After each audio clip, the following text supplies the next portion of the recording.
uxolo nomthandi wenkoliswano ukuthi ubomi bethu obungunaphakade bubekho ngokwazi wena onkonzo ilukhululeko kanye uze usilwele thina zicaka zakho ezilulamileyo kuko konke ukulwa kwentsaba zethu size sithi siqinisile ukuthembe kusilweleni kwakho nje singoyiki amandla abo basuku babe yimpi kuthi ngenxa yamandla kaYesu Kristu Nkosi yethu. Amen, amen, amen, amen, amen.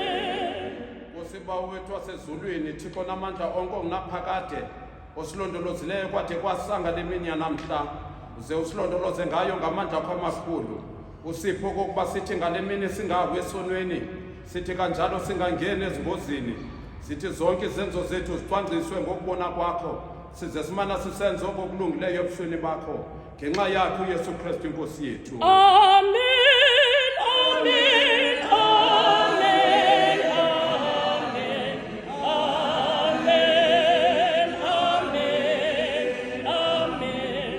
Thixo namandla onke mthombo wakho konke ukulunga sithi ngolulamo sikuthandaza ukuthi amsanxelise zonke inkosi namaphakathi nabo bonke abanegunya lokugweba imicimbi yeli lizwe bazalise Nkosi ngomoya wakho ingcwele batyebise ngofefe lwakho lwasezulwini bahambise kuko konke okulungileyo ude ubangenise ebukumkanini bakho obungunaphakade ngenxa yakho uYesu Kristu Inkosi yethu. Amen, amen, amen, amen, amen.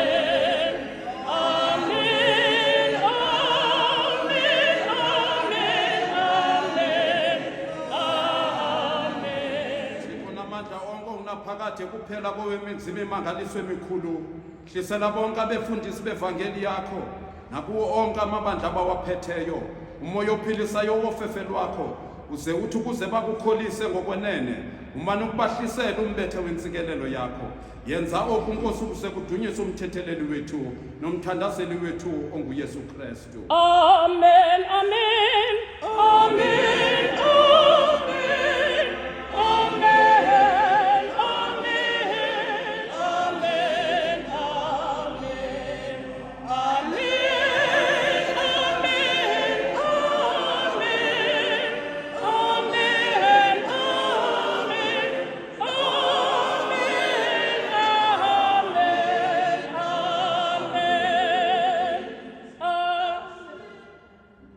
Mthandi nomlondolozi wabo bonke abantu siyakuthandaza ngokululamileyo ngenxa yenhlobo zonke zabantu ukuba ubazise indlela zakho nophiliso lwakho olulondolozayo ulwazise kuzo zonke inhlanga sithi ngokubalulekileyo sithandazela irhamente engcwele kulo lonke ilizwe ukuba ihlale ngethamsanqa ize ikhokhelwe iphathwe ngumoya wakho olungileyo bade bonke abazibiza ngokuthi bangamaKristu bakhokhelelwe endlelweni yenyaniso babambe inkolo nganhliziyonye bebambisene ngoxolo behleli ngokulungileyo sithi ke ukugqibela sibabhekisele kubeleni bakho wena ise wabo bonke ababandezelwe ngendawo ezithile emiphefumulweni nasemizinjeni nasekuhlaleni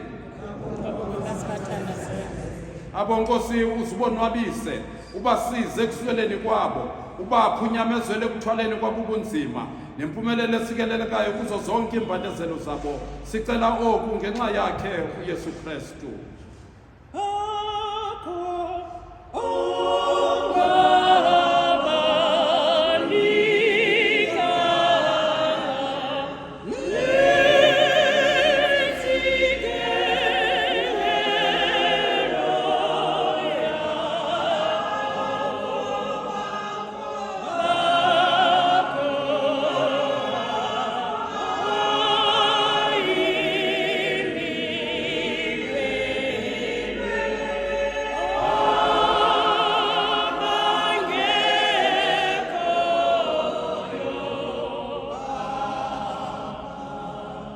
Namandla onke othenge elixesha wasiphufefe lokuba sithi nganhliziyonye sikuthandaze ngabanye othe kanjalo wasithembisa ngokuba uthi wakuhlangana ababini nokuba bathathwe egameni lakho ubaphe Nkosi izinto abazicelayo yenza kaloku Nkosi njengokunqwena nokuthandaza kwethu thina zicaka zakho njengokuba kusifanele siphe Nkosi kweli lizwe okokuba siyazi inyaniso yakho usiphe Nkosi kwilizwe lisaza kubakho ubomi obungunaphakade. Amen, amen.